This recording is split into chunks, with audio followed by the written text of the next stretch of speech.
America ਦੇ ਨਵੇਂ ਚੁਣੇ ਗਏ ਰਾਸ਼ਟਰਪਤੀ ਡੋਨਲਡ ਟਰੰਪ ਜਿਹੜੇ ਕਿ ਦੂਜੀ ਵਾਰ ਰਾਸ਼ਟਰਪਤੀ ਚੁਣੇ ਗਏ ਨੇ, ਉਹਨਾਂ ਨੇ ਪਹਿਲੀ ਵਾਰ ਅਮਰੀਕਾ ਦੇ ਵਿੱਚ ਕਾਂਗਰਸ ਨੂੰ ਐਡਰੈਸ ਕੀਤਾ। ਇਸ ਐਡਰੈਸ ਦੇ ਦਰਮਿਆਨ ਉਹਨਾਂ ਨੇ ਬਹੁਤ ਸਾਰੇ ਮੁੱਦਿਆਂ ਦੇ ਲੈ ਕੇ ਗੱਲਬਾਤ ਕੀਤੀ ਹੈ, ਜਿਨ੍ਹਾਂ ਦੇ ਵਿੱਚ ਵੱਖ-ਵੱਖ ਮੁਲਕਾਂ ਦੇ ਨਾਲ ਸੰਬੰਧ, ਟੈਰਿਫ ਤੇ ਹੋਰ ਗੱਲਾਂ ਬਾਤਾਂ ਉਹਨਾਂ ਨੇ ਆਪਣੇ ਇਸ ਐਡਰੈਸ ਦੇ ਵਿੱਚ ਛੂਹੀਆਂ ਨੇ।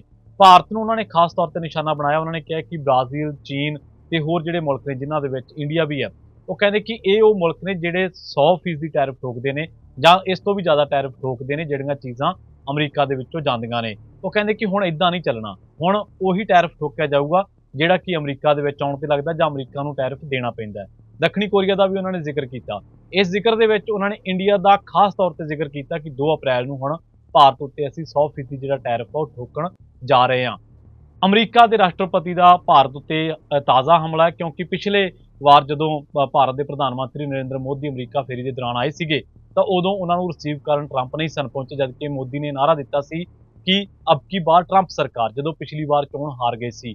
ਪਰ ਬਾਵਜੂਦ ਇਸ ਦੇ ਅਮਰੀਕੀ ਤੰਤਰ ਦੀਆਂ ਇੰਨੀਆਂ ਚਾਪਲੂਸੀਆਂ ਦੇ ਬਾਵਜੂਦ ਵੀ ਮੋਦੀ ਸਰਕਾਰ ਦੇ ਪੱਲੇ ਕੱਖ ਨਹੀਂ ਪਿਆ। ਉਲਟਾ ਉਹਨਾਂ ਦੇ ਉੱਤੇ ਟੈਰਿਫ ਹੁਣ ਠੋਕਣ ਜਾ ਰਹੀ ਹੈ ਅਮਰੀਕੀ ਸਰਕਾਰ। ਇਹਦੇ ਨਾਲ ਆਪਣੇ 13 ਜਿਹੜੇ ਆਰਮੀ ਮੈਨ ਮਾਰੇ ਗਏ ਸੀਗੇ ਪਾਕਿਸਤਾਨ ਦੇ ਵਿੱਚ ISIS ਦੇ ਹਮਲੇ ਦੇ ਵਿੱਚ, ਉਸ ਬਦਲੇ ਦੇ ਵਿੱਚ ਪਾਕਿਸਤਾਨ ਨੇ ਜਿਹੜਾ ਮਾਸਟਰਮਾਈਂਡ ਫੜਿਆ, ਉਹਦੇ ਬਦਲੇ ਡੋਨਲਡ ਟਰੰਪ ਨੇ ਪਾਕਿਸਤਾਨ ਦਾ ਧੰਨਵਾਦ ਕੀਤਾ ਹੈ। ਸੋ ਗੋਦੀ ਮੀਡੀਆ ਤੇ ਸਾਰਾ ਪ੍ਰੋਪੇਗੈਂਡਾ ਜਿਹੜਾ ਮੀਡੀਆ ਦਾ ਜਾਂ ਮੋਦੀ ਦਾ ਅਮਰੀਕਾ ਪ੍ਰਤੀ ਹੁਣ ਉਲਟ ਪੈਂਦਾ ਜਾਪਦਾ ਹੈ।